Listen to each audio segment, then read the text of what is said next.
வணக்கம். ஓம் டிவி செய்திகளுடன் இணைந்திருப்பது கோபிகிருஷ்ணா கோஷிகா. எதிர்வரும் செவ்வாய்க்கிழமை ஜூலை 14 ஆனி மாத அமாவாசை விரதம் அனுஷ்டிக்கப்பட உள்ளது. மறைந்த தாய் தந்தையரை உள்ளிட்ட முன்னோர்களை நினைவு கூர்ந்து பிள்ளைகள் விரதமிருந்து வழிபாடு செய்ய வேண்டிய புனித நாளாக அமாவாசை கருதப்படுவதாக தெரிவிக்கப்பட்டுள்ளது. ஆனி மாத அமாவாசையின் ஆன்மீக முக்கியத்துவம் குறித்து சர்வதேச இந்து மத குரு பீடாதிபதி சபரிமலை ஸ்ரீ சாஸ்தா பீட குரு முதல்வர் ராஜகுரு ஸ்ரீ ஐயப்பதாச சாம்பசிவ சிவாச்சாரியார் விளக்கமளித்தார். முன்னோர்களின் ஆசிர்வாதத்தை பெறும் நோக்கில் இந்த நாளில் விரதமிருந்து தர்ப்பணம், பூஜை மற்றும் தான தர்மங்களை செய்வது இந்த சமய மரபில் முக்கியத்துவம் வாய்ந்ததாகவும் என அவர் குறிப்பிட்டுள்ளார். ஓம் தொலைக்காட்சி நேயர்கள் அனைவருக்கும் சர்வதேச இந்து மத குருவிடத்தின் இனிய வணக்கங்களும் நல்லாசிகளும்.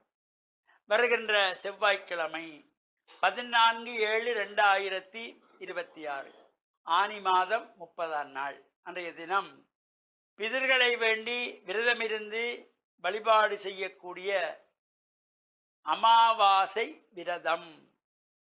அப்பா அம்மா இல்லாதவர்கள் இந்த அமாவாசை விரதம் கண்டிப்பாக இருக்க வேணும். இது பொதுவாக ஆடி மாதத்து அமாவாசை, அடுத்த மாதம் வர்ற அமாவாசையில் எல்லாரும் தர்ப்பணம் செய்கிறது, பிரார்த்தனை செய்கிற எண்ணம் இருக்கும். அல்லது தை மாதத்திலே செய்து கொள்வார்கள். இந்த ஒவ்வொரு மாதங்களுமே மறைந்த பெற்றோர்களை எண்ணி பிள்ளைகள் விரதம் அனுஷ்டித்து அந்த ஒரு நாள் அவர்களுக்காக அன்றைய தினம் சமைக்கின்ற சமையல் உணவுகள் எல்லாம் படையல் வைத்து தர்ப்பணம் செய்யக்கூடியவர்கள் தர்ப்பணம் செய்து பிரார்த்தனை செய்கின்ற பொழுது நிச்சயமாக அது பிதர்களுடைய ஆசி பூரணமாக கிடைக்கும். அமாவாசை திதி என்பது சூரிய பகவானும் சந்திர பகவானும் ஒரே நேர்கோட்டிலே நேருக்கு நேராக சந்திக்கின்ற காலம் தான் இந்த அமாவாசை. எனவே இந்த அமாவாசையிலே அப்பா இல்லாதவர்கள், அம்மா இல்லாதவர்கள், அல்ல அப்பாவும் அம்மாவும் இல்லாதவர்கள் கூட இந்த விரதமிருந்து அவர்களை எண்ணி மாதத்தில் ஒரு நாள் ஆலயங்களிலே சென்று மோட்ச அர்ச்சனை செய்வது, மோட்ச தீபங்கள் ஏற்றி வைப்பது, நெய்தீபம் ஏற்றி வைப்பது.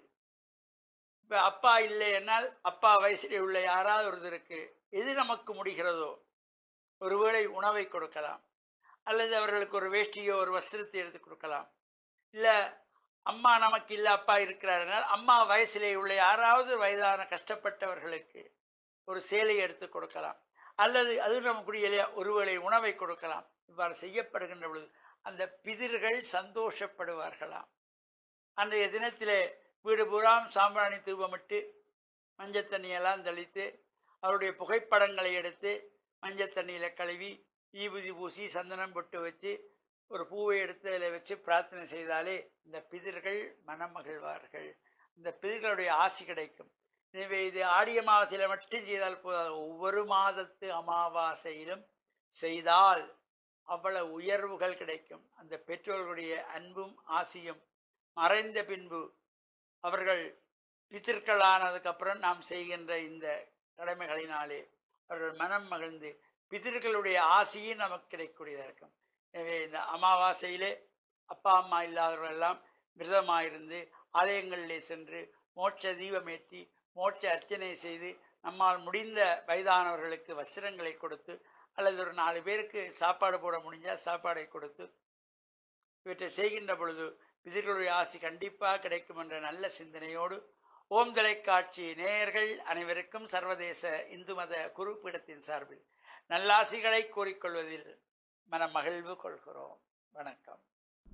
இத்துடன் ஓம் டிவி செய்திகள் நிறைவடைந்தன. தொடர்ந்தும் ஓம் டிவி நிகழ்ச்சிகளுடன் இணைந்திருங்கள். நன்றி, வணக்கம்.